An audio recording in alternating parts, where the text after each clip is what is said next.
Hello, everyone. We'll give each other just a couple minutes here, maybe a minute or two. I know that there's people still registering for the event, even. I just saw another Ooh, registration come in. nice. So we'll give everybody another, 30 seconds, minute uh, to get settled in here, and then we'll kick it off. Um, See, about a third of registrants are already in the lobby here. So hopefully you guys can see and hear us. Thumbs up in the chat. I see a couple of hellos there. Brandon, do you have those emotes turned on for your computer?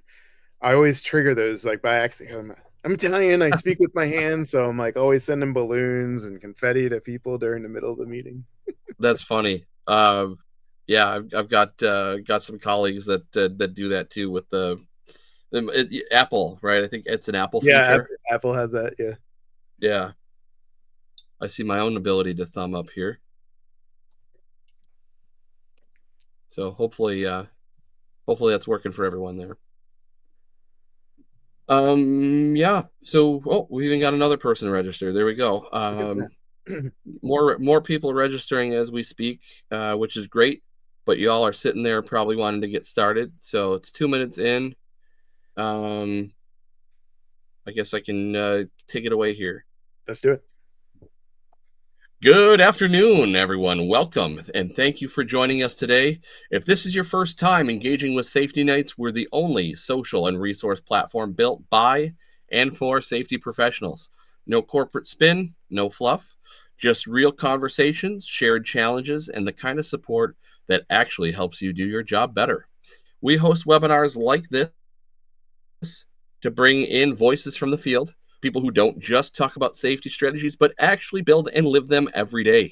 And today's guest is a perfect example of that. I'm excited to introduce Jeremy Varillo, CEO of CIP Solutions. Now, Jeremy helps organizations rethink how people work, recover, and lead, not through one size fits all programs, but by designing systems that support workers like workplace athletes. With 20 plus years of experience in athletic training, field operations, and executive leadership, Jeremy has built scalable service models that connect real world, frontline realities to big picture business goals. His work spans everything from ergonomic coaching and readiness assessments to launching multi-million dollar platforms that track the relationship between behavior, risk, and performance. One thing I really appreciate about Jeremy, and you'll see this in this session here, is his tool agnostic mindset. Whether it's a spreadsheet or a custom CRM, he's focused on solutions that are practical, not performative. And that's a big theme of today's webinar. So, with that, let's dive in. Jeremy, welcome and take it away. Thank you, Brandon, and I hope I live up to all those accolades. I appreciate it. Those are some big words. So we're here today, everybody, to talk about exoskeletons and AI. They won't save your backaches. We'll talk about why design and participation still beat gadgets every time.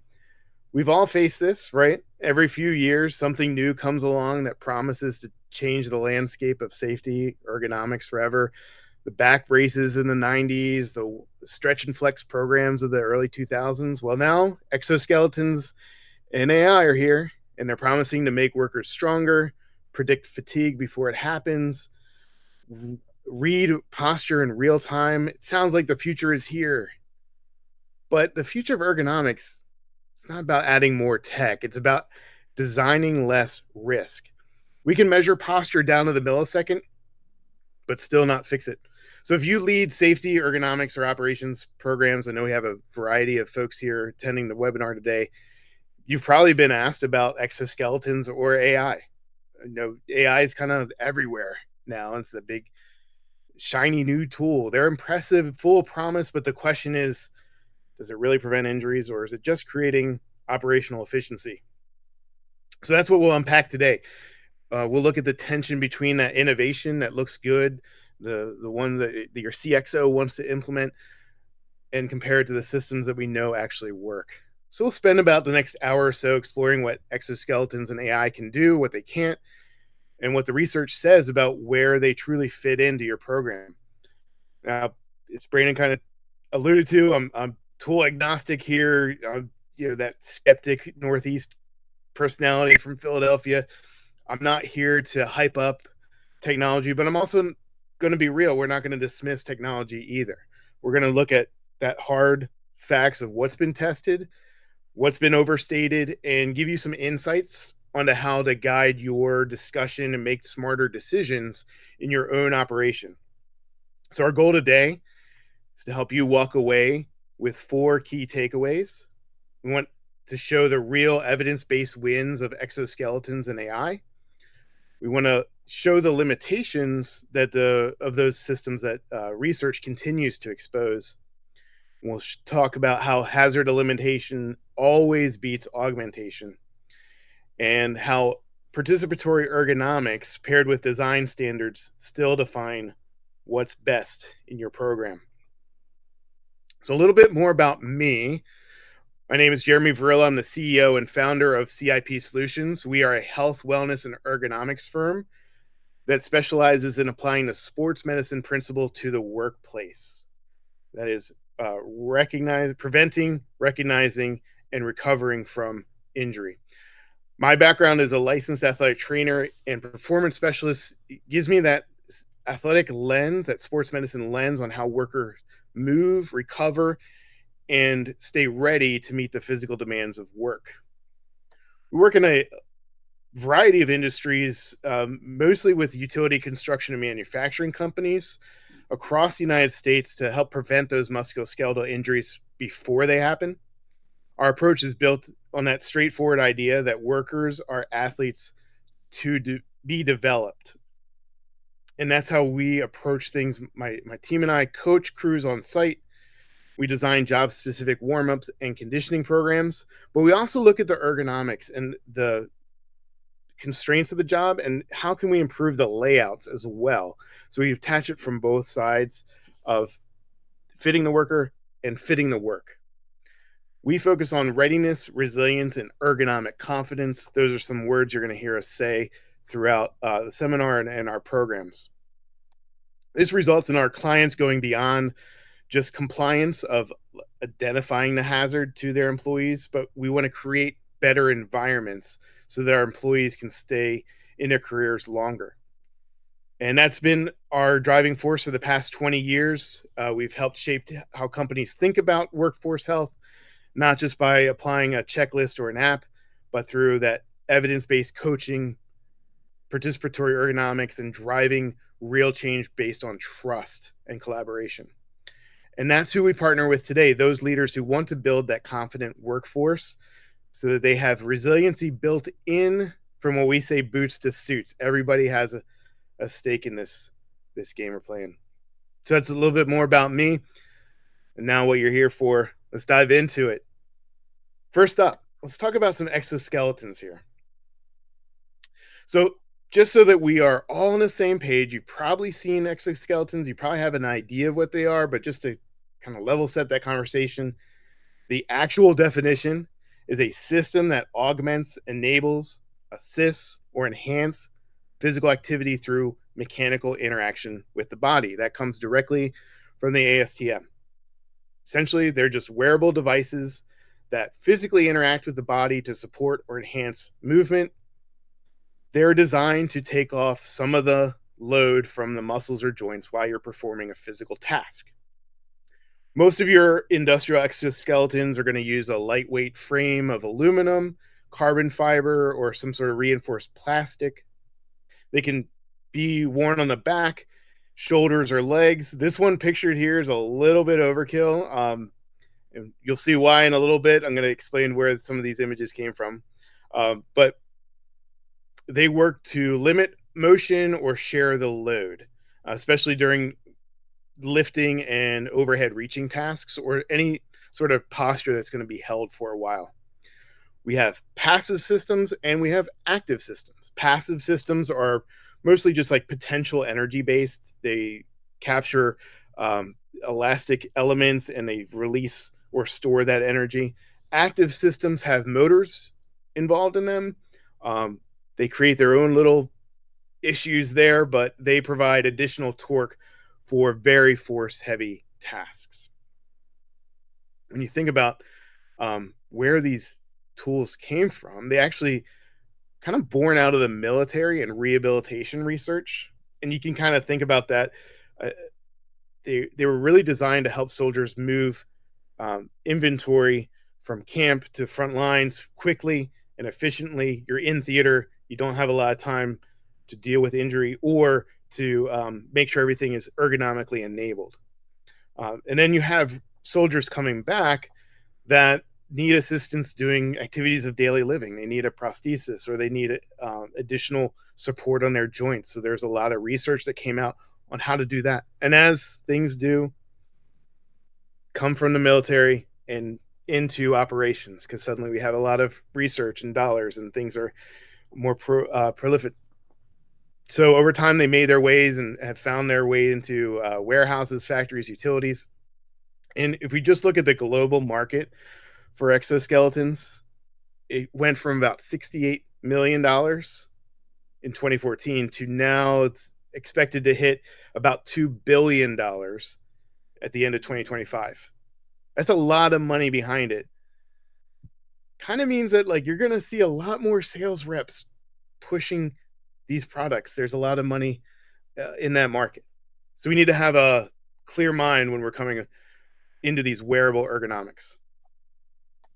So let's be real. Like let's call a spade a spade. They are a fascinating blend of biomechanics and engineering. The goal is straightforward: reduce biomechanical strain and delay fatigue. And guess what? They do that. The literature supports they actually do what they claim to do. Most studies have found a 20 to 50% drop in muscle activity for back, shoulders, and arms. Lumbar load and spinal compression decrease during lifting and holding tasks. That means that short-term fatigue and improved endurance happens. Folks are able to lift more often, more frequently. And it's both the active and passive system. So you don't have to invest a lot of money in the fully roboticized exoskeleton. That passive system that's just rubber bands attached to a frame, that works just as well. We've also seen a 10 to 20% reduction in energy use, most commonly measured by heart rate. So workers can last their entire shift performing that work. And most importantly, the workers feel that they're less exhausted, especially when they're doing overhead and static tasks. Those have the strongest benefits. And that's where we see the actual reduction in work related musculoskeletal disorders. That's that acronym there, and kind of heard me stumble over it. That's why we use that acronym. We're seeing that it takes the edge off and they're not ending up on our incident logs. And workers kind of are feeling the benefit of that, and they understand that this is a good bridge solution while the organization works towards better engineering and administrative controls. So all these positive things, and this is all supported by the evidence. I actually have a really good article that summarizes all the research that's out there. That'll be made available as well. These claims are legit and they're peer reviewed and studied.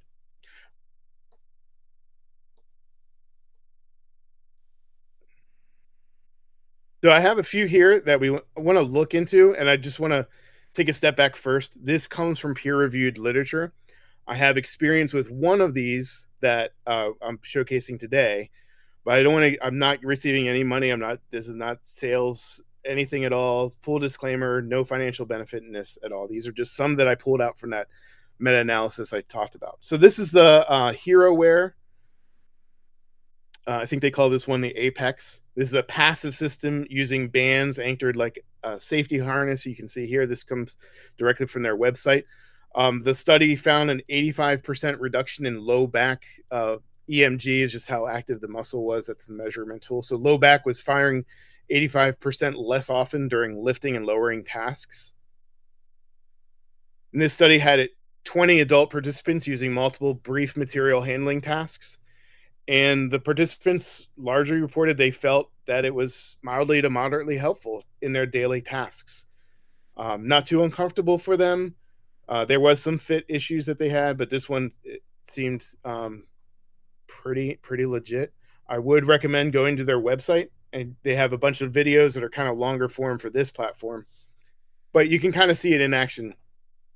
There are a lot of adjustments here, so you can quickly adjust fit across the system, and you can kind of see where the HeroWear logo is. Those are the rubber straps that connect, and you have various attachment points depending on the size of the person wearing it.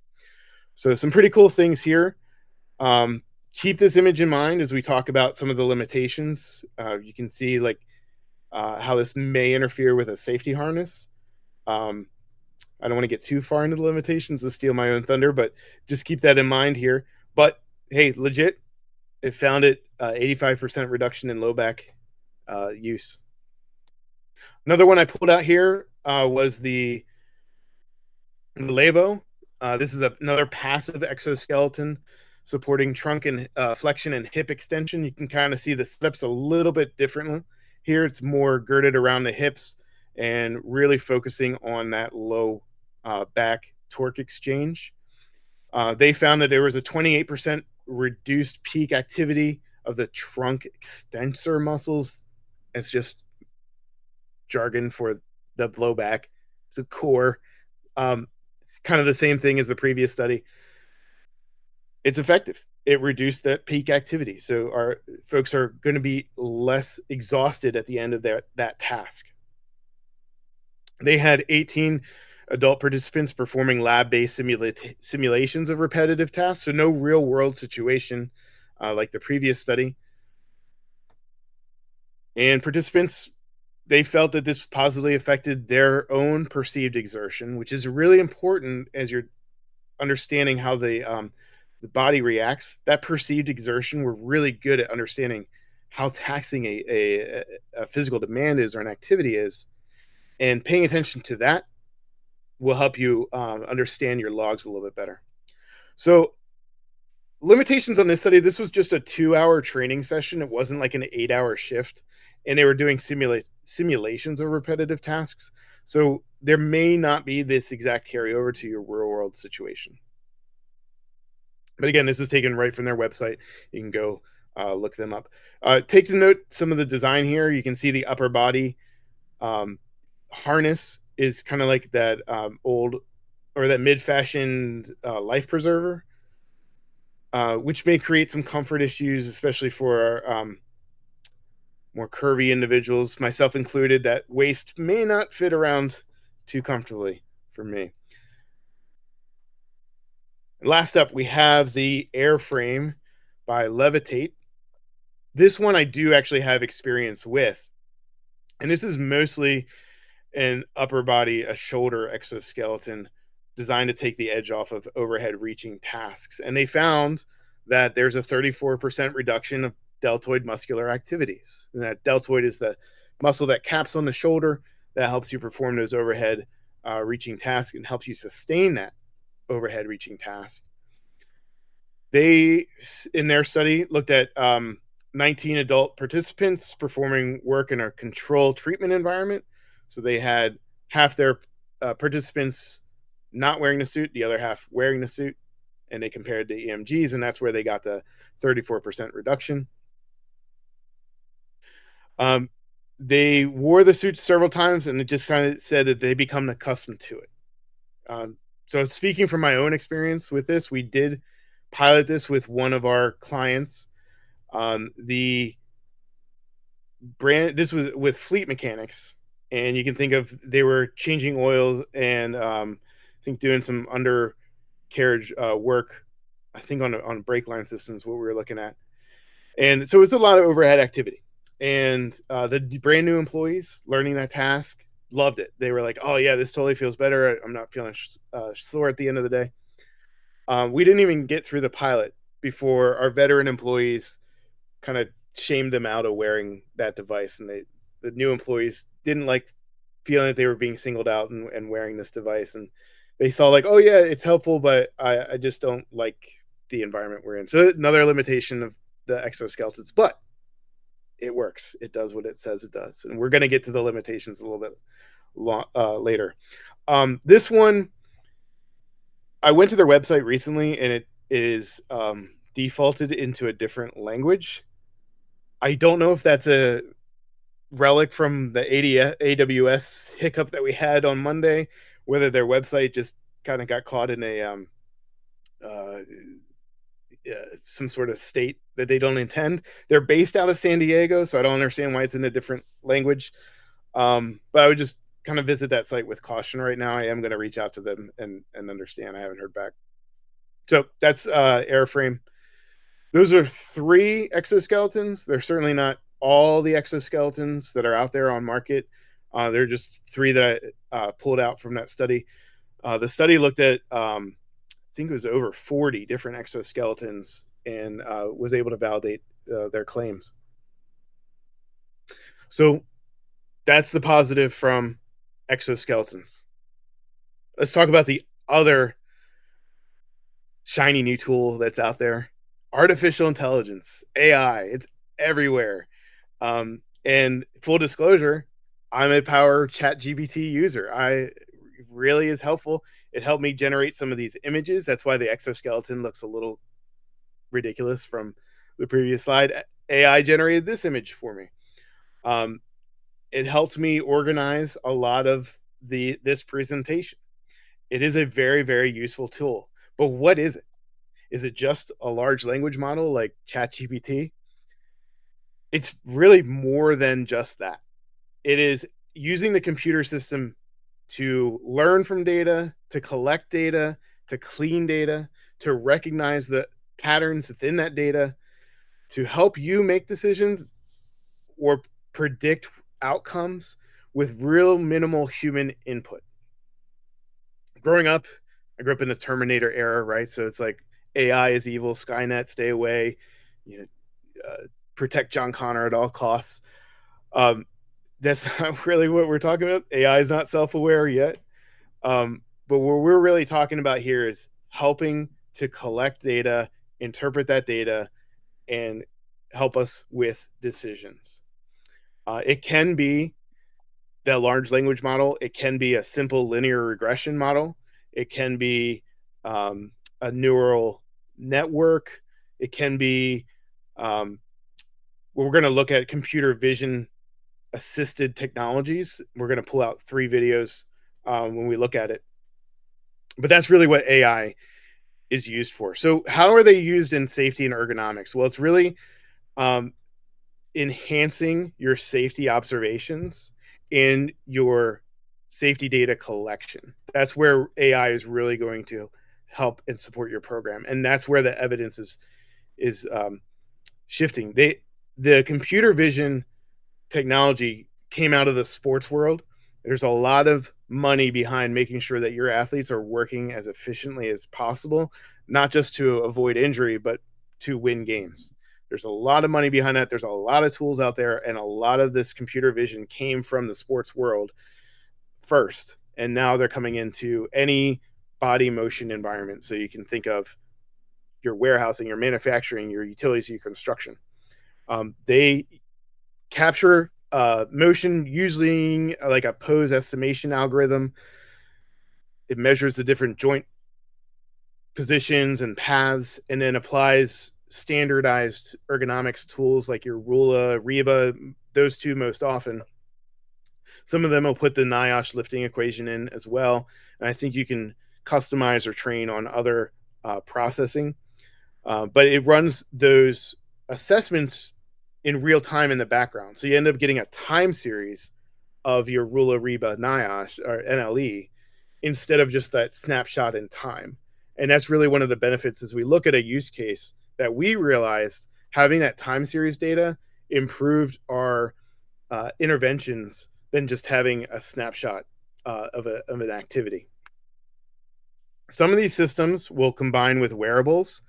So you could either like clip-ons or actually like uh, taped on the individual, and they're measuring the accelerometer data, they're measuring the EMGs underneath, they're measuring heart rate data, and they just give you all of those physiological information data points to really give you a good insight of what's happening not just joint angles and measuring and calculating distances. So it's just giving you better exposure to data to help you understand the larger picture. And when we talk about the economy for AI, right now, the market was valued at $1 billion. In about 10 years, it's going to be close to $8 billion. And some are saying that it's like a bubble that's ready to burst. Most people are not seeing that. Like, we want to be wary of this, but it's when it's used properly, it's actually doing the right thing, and it's very helpful. So I don't think it's going away at all. And again, if they're forecasting $8 billion, an eightfold increase in 10 years, there's going to be a lot of sales pressure to get this on system. So let's look at I have three use cases of AI. These are going to be uh, computer vision models, and we'll see how they predict out. The first one we'll look up.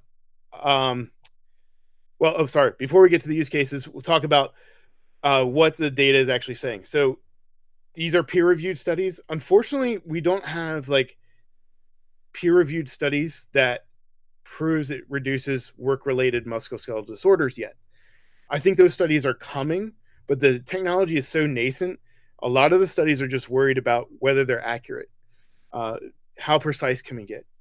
Are they good classifiers? Well, we found that sensors tracking forward lumbar flexion have good concurrent validity for many lifting conditions, meaning that they were accurately predicting uh, forward lumbar flexion.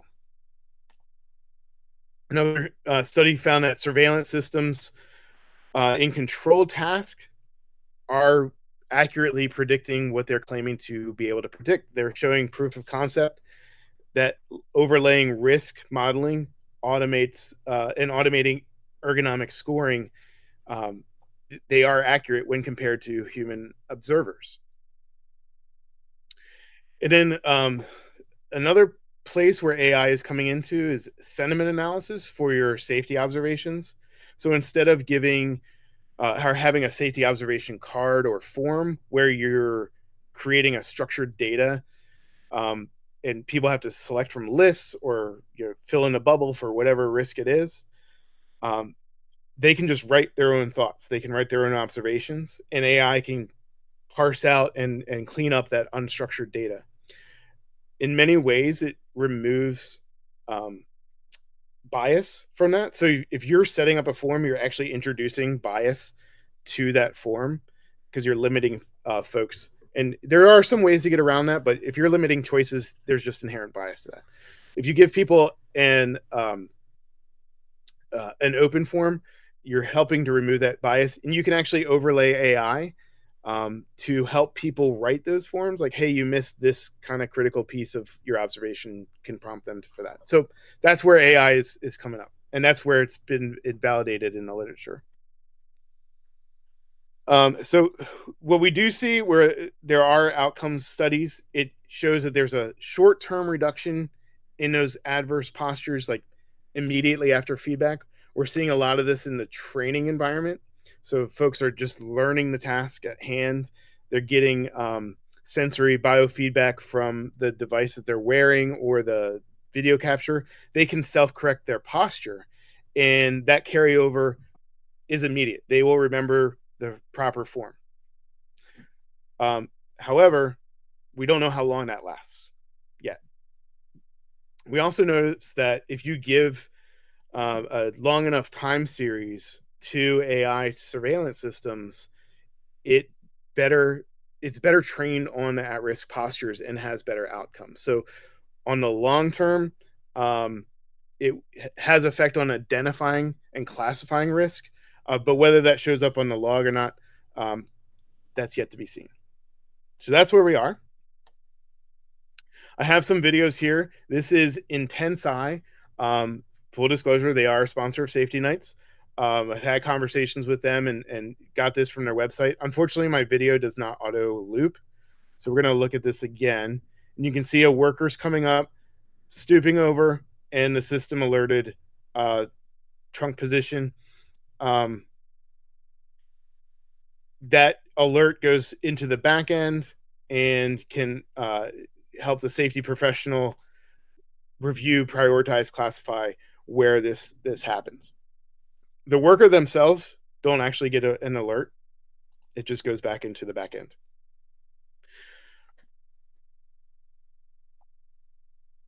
So Intensai uses your existing facility cameras, overlays what's already there, and as long as you have unobstructed access to the entire floor, it can capture everybody. You would have to talk to them on how detailed you can get in. This is just coming right from their website. Again, no sales. Um, it processes and identifies risks using the Rula and Reba, and it claims to be able to identify every lift, twist, or reach, kind of in an unbiased approach. And it kind of makes sure that there's a consistent observer there, so it's removing like the subjective element out of, you know, going from inter-relator reliability questions. It's just the computer algorithm identifying it. There's no bias. It doesn't want to favor a certain individual over another, and it can compare your risk trends across shift zones and sites. Intensai is one solution that's out there. There are several AI systems that do this same thing. A lot of those are selling to operations and saying that they can create efficiencies in the product. I have a meeting tomorrow with a system that will.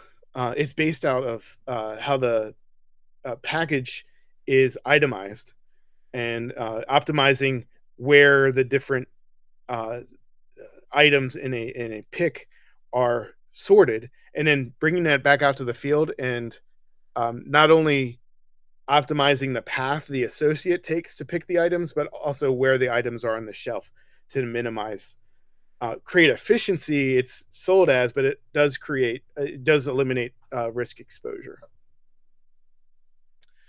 So I want to say I don't have any relationship with Intensai. The next two I do have relationship with. I do want to declare.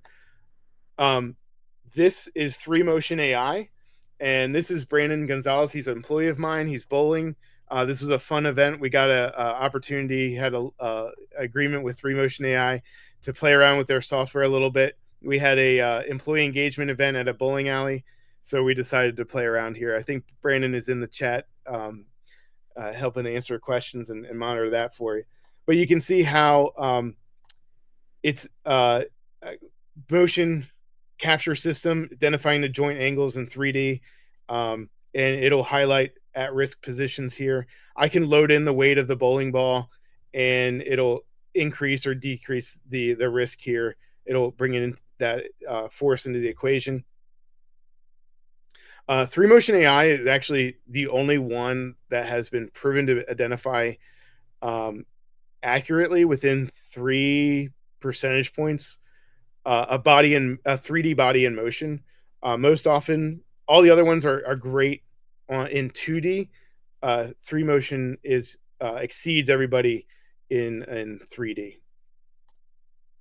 So they actually have a platform as well that gives instant biofeedback to the individual. So you can use this in a training environment where they can look at themselves, kind of like you would in a the way that the mirrors in a gym are supposed to be used, uh, and kind of correct your form right while you're doing the task.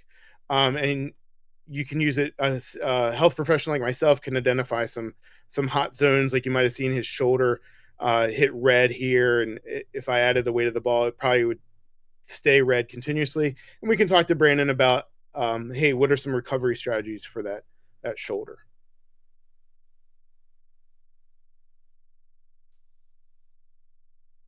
And the last one we'll look at here is Dorsavi.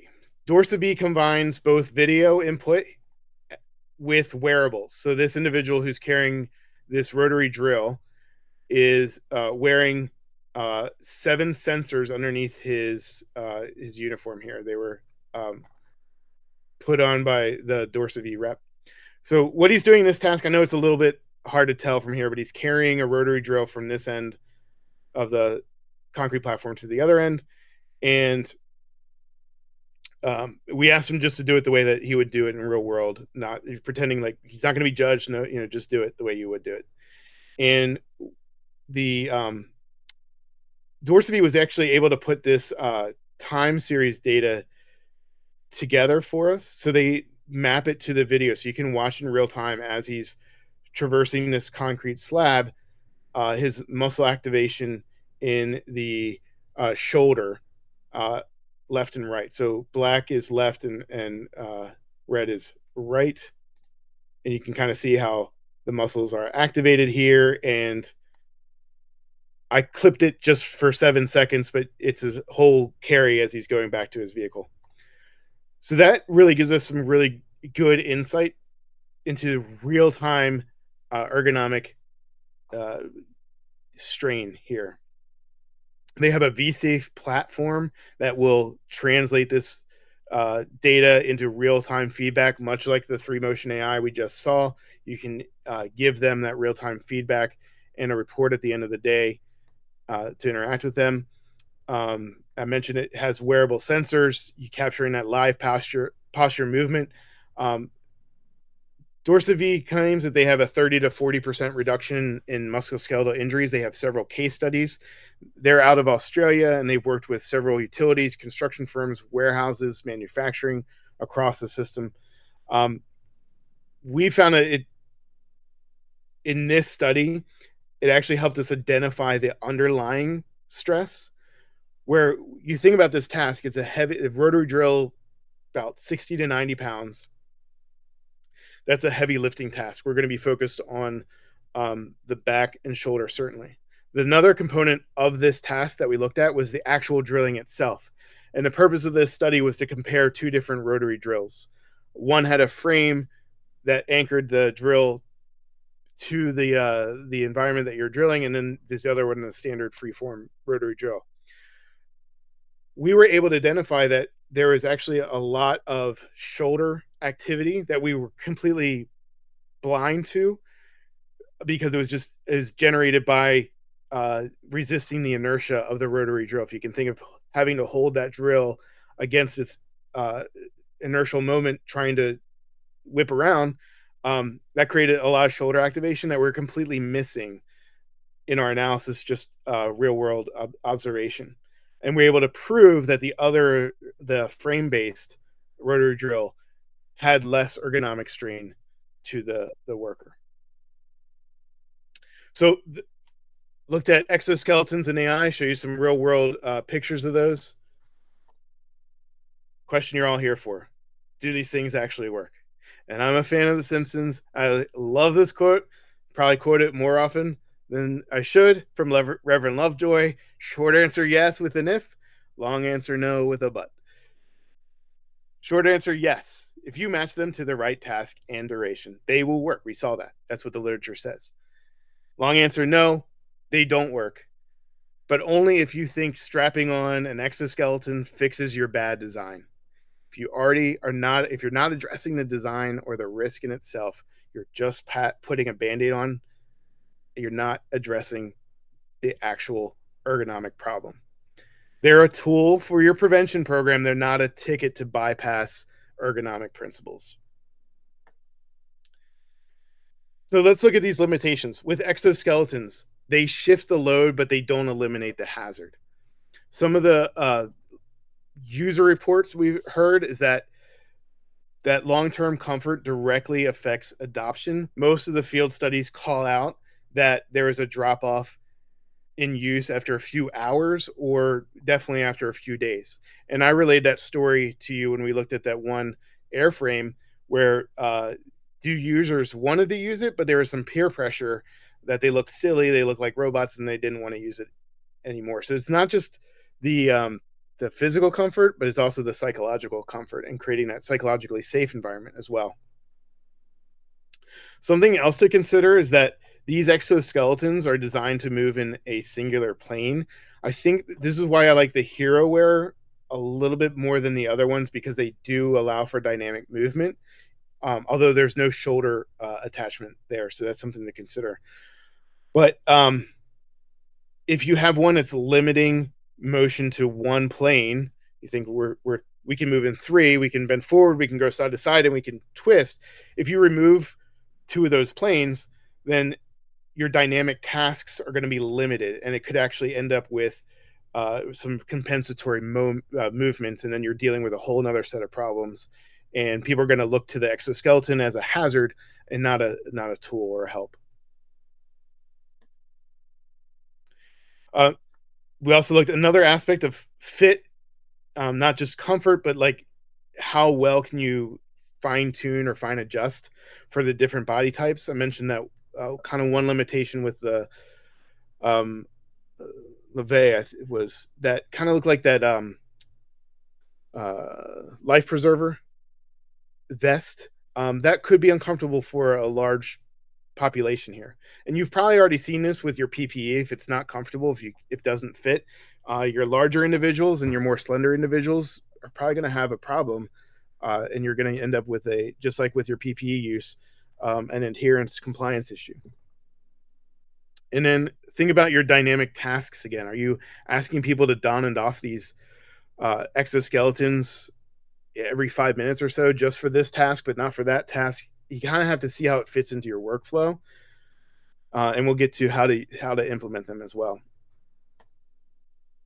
And let's be real, like, yeah, they're short term metrics that are positive, but there's no evidence yet that there's a long term effect on the work related musculoskeletal disorders. So if you're weighing options, you kind of have to bring that operational goal in as well. Do you need a short term fix, or do you need a long term solution where your dollar's better spent? Is the question. So let's talk about the limitations of AI. AI is a passive agent here. It watches, it scores, and reports. AI is great at doing those things: collecting data, cleaning data, classifying data. They don't change anything. In all of those videos I showed you, they're just identifying the risk. You don't have a robot or a team immediately changing the environment for the worker. It's just about identifying risk, communicating that, and allowing the system that already works to change the effect. And then we also saw another limitation, that they do improve movement. Yes, that immediate feedback is helpful, but it doesn't last, or it fades once those alerts stop. So it's more really of that passive agent in that training environment, great for a short term use, but long term doesn't in itself affect any change. So let's talk about solution that does work. And if you're here, you understand these principles. There are first principles for any safety program, especially around ergonomics. You have to make the work fit the worker first. You have to change the work environment. Second, you have to change how people think about the work. And lastly, you need to build a culture that keeps it going. So it's easy enough for me to say these three things. Yes, you need to do this, you need to do this, you need to do that.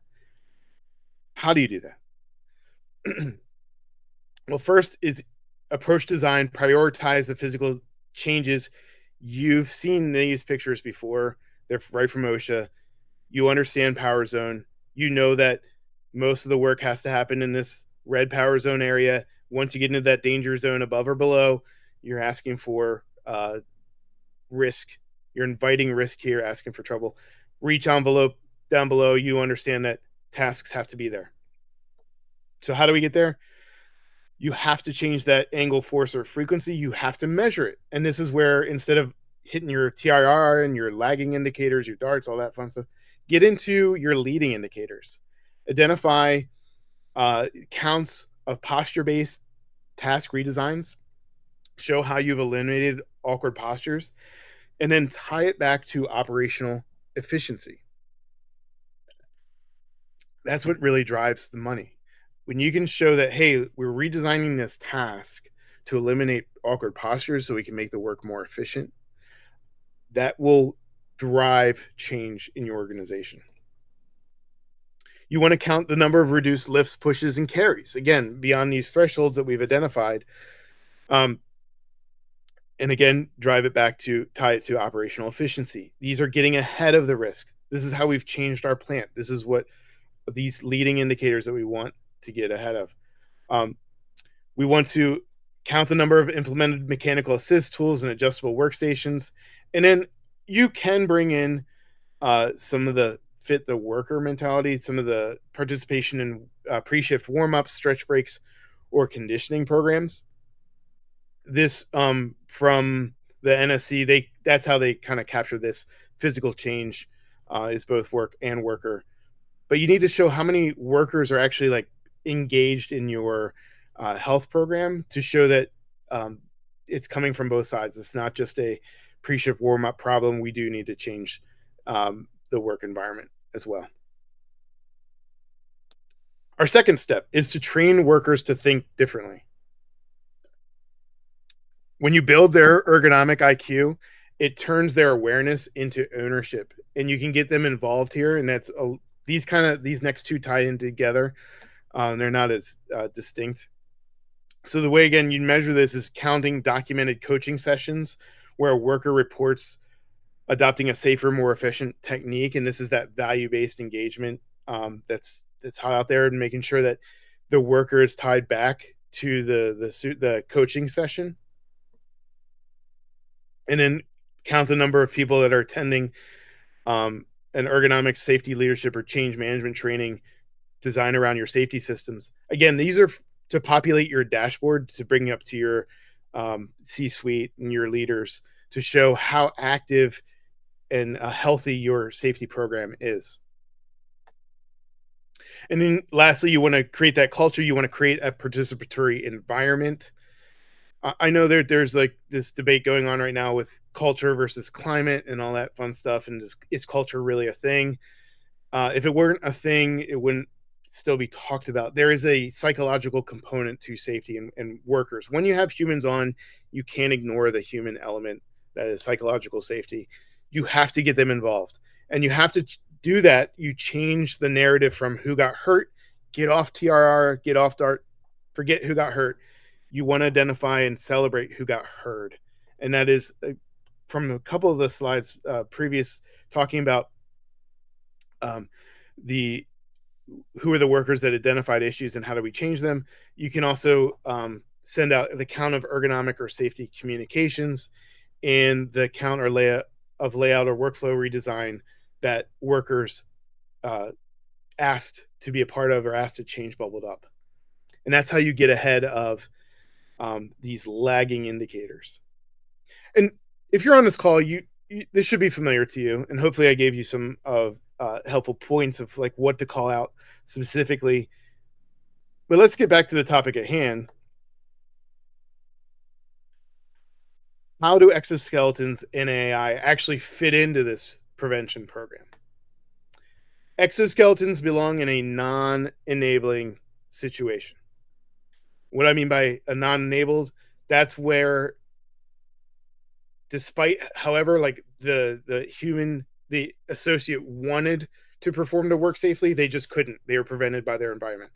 So use exoskeletons when you have forceful exertions and you cannot change the layout. That short-term redesign is impracticable. It's infeasible. It just costs way too much money. That's where you want to implement the exoskeleton. Also on like short, predictable exposure to heavy forces. You want to avoid these error traps when implementing exoskeletons. Don't yield to operational efficiency. You, operations is going to kind of drive this because the selling point is that it's going to make your workers last longer, be able to pick more precisely, uh, be more proficient. It's all operations talk, and then they'll slap on oh, by the way, you won't see injuries on your log, and then that checks the safety box for them. But really, this is creating operational efficiency. It's not creating safety. So make sure you're addressing the design as well. And then listen to your workers that are wearing them too. Don't ignore their complaints about it's too hot, it's uncomfortable, it's creating pinch points, it limits my range of motion here or there. Um, let them have a voice. Now remember, there's a lot of money driving this. So if you have them on system, go back to the vendor and say, hey, it's uncomfortable. My workers won't wear it. They want your dollars. They will change it. Have real conversations with the vendors. All right, push back on them. Don't just accept what they're telling you. Give them that feedback to improve their product. Let's talk about AI. How does AI fit into your current system? Well, it's an alert system, remember, and an analytical engine for what processes you already have. This is where you use it. Training environments. We talked about that biofeedback. Put the sensors on. You really only need one or two devices here. You can put the sensors on, or you can just use the video capture and allow them to have that feedback during your NEOP. You can use it, as we saw, for those system design alerts, but make sure that you're capturing those alerts and have a process or committee that's going to prioritize them and actually enact change. I talked about sentiment analysis. Consider really using a large language model like Copilot or ChatGPT or Gemini to process your unstructured data and give you an idea of like what is actually coming in and how do my folks feel about safety and the safety environment. You can also use it to help process all those reports coming in. You can think of like back in the day, I remember folks were using Scantrons and you were filling out the bubble cards and that machine. That's an early version of AI. It was just a physical version of it. It was a machine doing the processing. It's the same thing. You're just using it digitally. Avoid these error traps when you're using AI. Don't use AI as posture police. Like we saw that individual walking on the floor, just stooping over, bending, or picking up a wrench may have like been left behind. If all of a sudden like the whole area flashes red, and like error, danger, Will Robinson, that kind of thing, you're gonna disconnect your people right away. Um, you're also gonna maybe it's surveillance. You're gonna have to involve a union most likely and understand that hey, it's not posture police. We're not identifying it. I don't know if you saw from the 3Motion AI and the Intense Eye, they actually blurred out the faces. So make sure that there are safeguards in place, that it's not punitive, that it's educational and informative. And then AI is great at processing data, picking up on sentiment, but it is terrible at identifying context and intent. Humans are great at that. Sarcasm will trick AI, but humans can pick up on it. And we have that human relationship that we can understand, like, oh, I know who wrote this card and I know where they're saying that. AI is not going to know that. So make sure that you have a human looking over the output from AI so that you can pick up on that context and intent. So, bottom line, exoskeletons and AI support an already existing participatory and learning oriented safety system, that Kaizen environment. Make sure that you're using exoskeletons to help where physical demands persist. Use AI to reveal where systems or patterns create those physical demands. But understand that neither one eliminates risk alone. Both work together and they serve your design, not the other way around.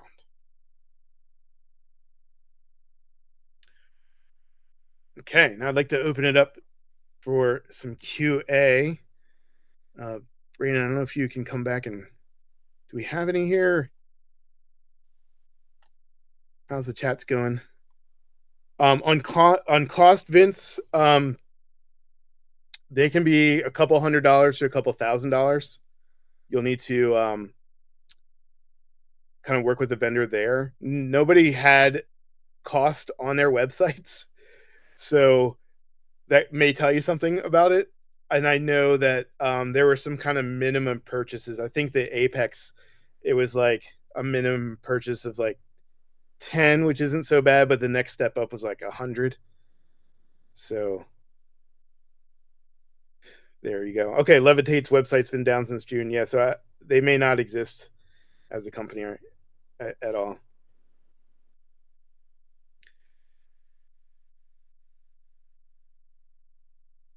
Oh, nice. About HeroWare. I mean, $1,400.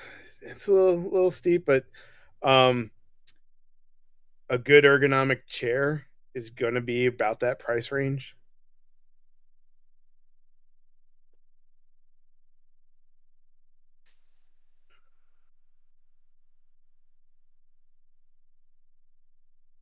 Yeah, I actually use that exoskeleton report to help kind of identify and see what's out there.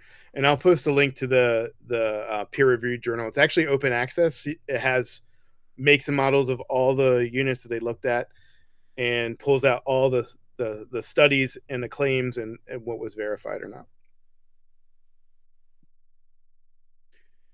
Brandon, did you have any questions? No, actually, Jeremy, that was a great presentation there. Hopefully, our audience got a great opportunity to learn about what you were presenting on today.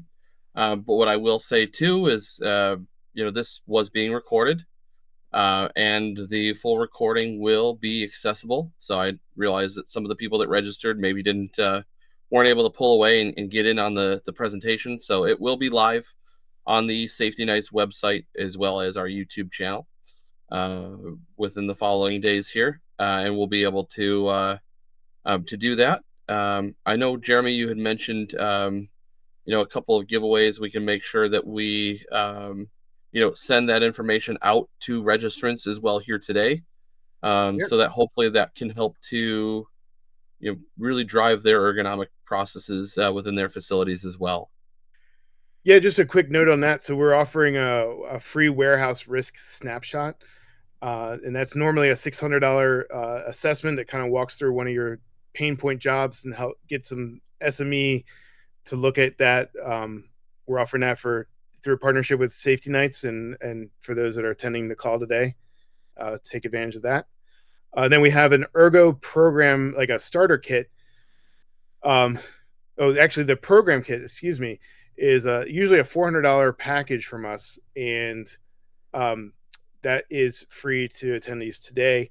That gives you everything you need to be like uh, compliant, so to speak, with an ergonomics program. It gets you your uh, participatory ergonomics checklist, a form that folks can bring in, a form for your supervisors to do a quick ergo walk down of your space, a policy and procedure around ergonomics that you can tailor to your own environment, and a discomfort response form. So, what to do in case somebody has some aches or pains, and instructions for your supervisors. Again, it's their Word documents, and we're giving them to you for free to modify as you see fit.